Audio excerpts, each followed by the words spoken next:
Hello বন্ধুরা, আজ আমি তোমাদের নিয়ে চলে এসেছি কেরালার ফিশ মার্কেটে। এটা হচ্ছে কোচিতে লুলু মল রয়েছে, সেই লুলু মলের মধ্যে এই ফিশ মার্কেটটা অনেকটাই বড় আর সমস্ত ধরনের মাছ পাওয়া যায়। এখানে দেখো মাছের রেটগুলোও লেখা আছে নাম সহ। একটু হয়তো দামটা বেশি, কারণ জায়গা অনুযায়ী সমস্ত কিছুর দাম ভ্যারি করে, সেই কারণে দামটা একটু বেশি। তবে এখানে সমুদ্রের যে সমস্ত মাছগুলো আছে সেই মাছগুলোর দাম তুলনামূলকভাবে ঠিকঠাক আর কি। আর এছাড়াও আমাদের যে সমস্ত রুই মাছ, কাতলা মাছ এই সমস্ত পাওয়া যায় না, সব কিছুই এখানে রয়েছে। এরপরে তো আমি ঘুরে ঘুরে দেখছিলাম, আর এগুলো দেখো মাছগুলোকে ভালো করে মশলা টশলা দিয়ে ম্যারিনেট করা আছে, ভালোভাবে ফ্রেশভাবে ধুয়ে সমস্ত কিছু রেডি করা আছে। এগুলো যদি আমরা বাড়িতে নিয়ে যাই তাহলে ডাইরেক্ট আমরা রান্না করে খেতে পারবো, মানে ফ্রাই করে আর কি।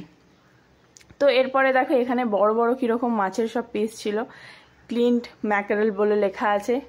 আর এখানে কি সমস্ত ছোট ছোট মাছ কাটা ছিল, আমি সমস্ত কিছু দেখছিলাম ঘুরে ঘুরে।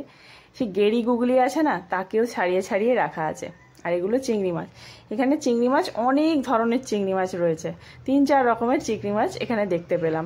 আর এই যে সার্ডিন, স্মল সার্ডিন লেখা আছে, এই মাছটা এখানে সবচেয়ে সস্তা। দেখো 59 টাকা পার কেজি, মানে 60 টাকাও নয়। এর থেকে সস্তায় মাছ এখানে আমি আর দেখিনি। আর এই মাছটা না এখানে কেরালার সমস্ত জায়গায় পাওয়া যায়, ওই যেটা স্মল সার্ডিন বললাম। আর এখানে দেখো মাছগুলো কিভাবে কেটে কেটে সমস্ত কিছু পিস পিস করে প্যাকেট করা হচ্ছিল, যারা নিচ্ছিল আর কি। আর এখানে রয়েছে কাঁকড়া।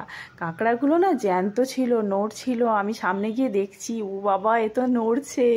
চলো এবার তোমাদের একটু মাংসের যে বাজার রয়েছে সেটাও দেখাবো। তার আগে দেখে নাও এখানে ক্লিনড ফিশ বলে লেখা আছে। ক্লিনড ফিশ মানে এখানে মাছ সমস্ত ধুয়ে টুয়ে রেডি করে রাখা আছে, বাড়ি নিয়ে গিয়ে জাস্ট রান্না করলেই হবে, সমস্তটাই ফ্রোজেন।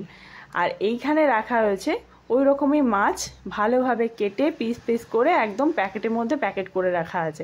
এগুলোও বাড়িতে নিয়ে গিয়ে ডাইরেক্ট রান্না করলেই হয়ে যাবে। আর এইদিকে যে মাছগুলো ছিল ওগুলো ধুতে হতো। আর এটা হচ্ছে মিট শপ। এখানে দেখো সমস্ত মটন কাটা রয়েছে, বিভিন্ন সাইজের মটন, মানে কারি রান্না করলে একরকম হয়, অন্য কিছু করলে একরকম হয়। তো ওই মিট শপটা আমি পরের ভিডিওতে দেখাচ্ছি।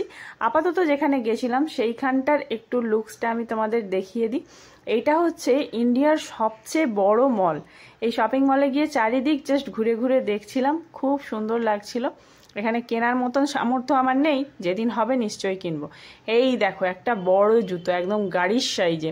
আমি কতটা লম্বা, আমার প্রায় হাফ এই জুতোটা, এতটাই লম্বা। আর আমি যদি ঢুকে যাই তো এই জুতোর মধ্যে ঢুকে চাপা পড়ে যাবো, আমার মতন 4-5 জন ঢুকে যাবে এর মধ্যে। কি সুন্দর ছিল এখানে দাঁড়িয়ে যে ছবি তোলা হচ্ছিল, খাচ্চাক করে ছবি তোলা হচ্ছিল। বরকে বললাম ভালো করে দুটো ছবি তুলে দাও, ফেসবুকে পোস্ট করতে হবে তো নাকি। এরকম জুতো নিয়ে ছবি তুলছি। যাই হোক, তোমরা কারা কারা কোথায় ঘুরছো অবশ্যই জানিও। শুভ মকর সংক্রান্তি প্রত্যেক।